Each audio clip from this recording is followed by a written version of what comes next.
네, 김용환입니다. 같이 말씀 묵상하겠습니다. 아우슈비츠 비르케나우 박물관이 있는데요. 2차 세계대전 당시 나치 독일이 운영한 강제 수용소였습니다. 이 수용소에서 참 많은 사람들이 죽었습니다. 약 110만 명이 이곳에서 죽었는데요. 홀로코스트라고 하죠. 정말 잔인하게 유대인들이 죽음을 당했습니다. 네, 이것은 단순한 유적지가 되지 않고요.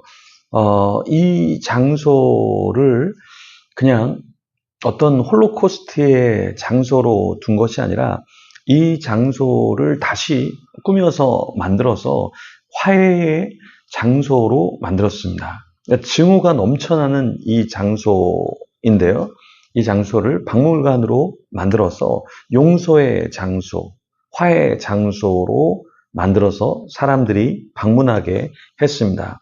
물론 유대인들에게 이 장소는 너무나 참혹하고 아픈 장소였을 겁니다. 여전히 아픈 장소이겠죠.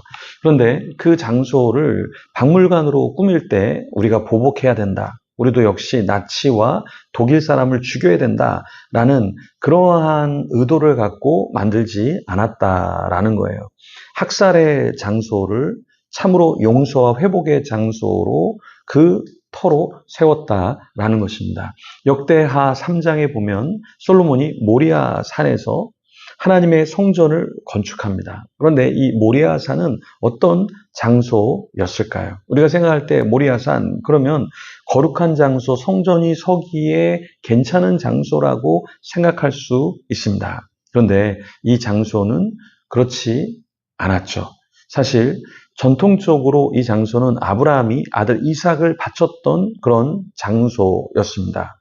그리고 오르난 타작 마당이 있던 곳으로 다윗이 인구 조사를 한 뒤에 재앙이 임했을 때 바로 이 장소에서 하나님의 재앙이 임했었죠. 근데 이런 장소를 다윗이 값을 주고 사서 솔로몬에게 넘기고 솔로몬은 바로 이 자리에 하나님의 성전을 건축했던 것입니다. 우리가 생각할 때 참으로 참혹한 장소니까 예배 장소로 안 돼. 참으로 참 사람들이 꺼리는 장소이기 때문에 예배 장소로 하나님을 섬기는 장소로 안 돼라는 생각을 할 수 있지만 오히려 그러한 살육의 장소, 또 패배의 장소, 상처의 장소가 하나님을 만나고 화해하고 회복하는 장소로 쓰임을 받을 수 있다라는 것이죠. 그 내용을 조금 더 말씀 속으로 들어가서 살펴보도록 하겠습니다. 1절부터 읽어보겠습니다. 솔로몬이 예루살렘 모리아 여호와의 전 건축하기를 시작하니 그곳은 전에 여호와께서 그의 아버지 다윗에게 나타나신 곳이요 여부스 사람 오르난의 타작 마당에 다윗이 정한 곳이라. 솔로몬이 왕위에 오른 지 넷째 해 둘째 달 둘째 날 건축을 시작하였더라. 솔로몬이 성전을 건축하기 시작한 장소는 어디였습니까? 아까 언급한 것처럼 아브라함이 이삭을 바쳤던 모리아 땅이었습니다. 오르난의 타작 마당이 있던 곳으로 다윗이 인구조사를 한 뒤에 하나님의 심판이 있었던 그 자리였습니다. 어쩌면 다윗은 이 장소보다 다른 장소를 선호했을 수도 있습니다. 그런데 굳이 아픔과 슬픔 또 상처가 있던 그 자리에 하나님의 성전을 세우기로 결정을 했습니다. 때로 우리가 정말 섬기고 싶지 않은 선교지가 있습니다. 예를 들어서 일본, 우리를 그렇게 억압하고 착취하고 정복했던 그 나라를 우리는 용서할 수 없죠. 근데 하나님이 일본 선교사님에게 용서하고 사랑하라는 마음을 주시죠. 그래서 그 일본 선교를 가고 싶지 않았지만 가는 경우도 있습니다. 또 해외에 가는 선교사님도 난 이런 가난한 나라에 가고 싶지 않은데 하나님의 마음을 주셔서 그 땅에 가서 화해와 용서와 섬김을 감당하도록 하는 경우가 있습니다.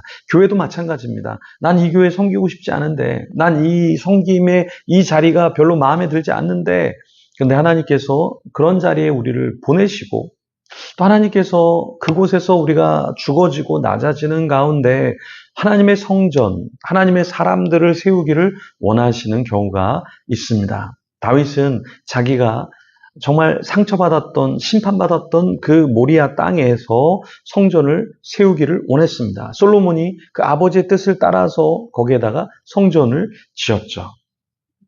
하나님의 임재를 상징하는 그러한 성전, 또 지성소, 그런 것들을 만들었습니다. 우리도 여러 가지 건물을 지을 수 있고, 건물을 살 수 있고, 건물을 렌트할 수 있지만, 이 건물을, 이 장소를 무엇을 위해서 어떻게 쓸 것인가 우리는 계속해서 고민을 해야 하는 것이죠. 세상 사람들은 조금 더 좋은 건물, 조금 더 기능적인 건물, 그리고 더 많은 이익을 추구할 수 있는 그런 건물을 원하겠지만, 우리는 우리가 사는 집이나 또 거하는 곳이 어떻게 하나님의 사람들이 모이고 흩어지는 통로로 쓰임을 받을 수 있을까를 더 많이 고민해야겠습니다. 우리도 신촌에서 예배를 드리고 있는데요. 저는 이 신촌 땅이 굉장히 감사한 것은 무엇이냐면, 참 일산이든 의정부든 강남이든 강북이든 어디서 오든지 접근하기가 굉장히 좋다라는 거예요. 또 젊은이들이 많이 이곳을 왔다 갔다 하지만, 여러 가지 요소에서 이 신촌이란 땅, 여기서 우리가 예배하고 또 함께 생활하는 것이 굉장히 큰 의미가 있다라고 봅니다. 하나님 앞에서 우리가 성소에서 모이고, 예배의 처소에서 모이고, 모인 뒤에 또 흩어져서 각자 주어진 삶의 자리에서 하나님을 높이는 그 삶을 산다라는 것, 시대적으로 이렇게 살아간다는 것은 사실 쉽지는 않습니다. 그렇지만 우리가 하나님 앞에서 우리의 예배당 안에서만 예배하는 것이 아니라 우리 각자 더 하나님을 만나는 그 지성소로 나아가야겠죠. 그래서 8절에 보면 지성소를 지었다라고 이야기를 합니다. 왜 화려한 성전만 지으면 되는데 그 안에 더 깊이 그 안쪽에 지성소를 하나님께서는 짓게 만드셨을까요?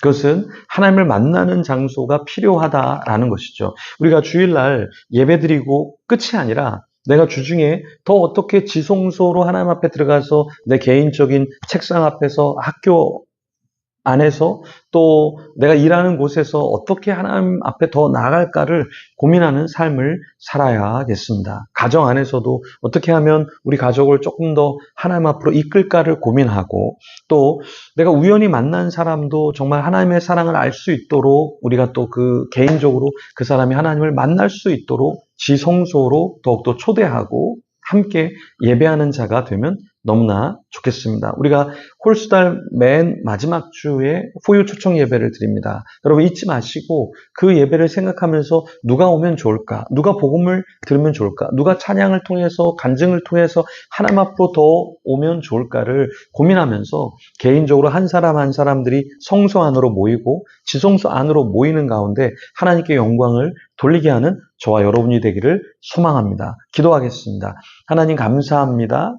다윗, 솔로몬은 하나님 앞에 성전을 지어 드리려고 했습니다. 그 땅이 어떻게 보면 그렇게 마음에 들지 않을 수도 있었지만 하나님의 성전이 임하고 하나님의 지성소가 만들어진다면 그 당시의 백성들에게 또 그 후대의 자손들이 회복함을 받고 또 하나님께 영광을 돌릴 것을 확신했습니다.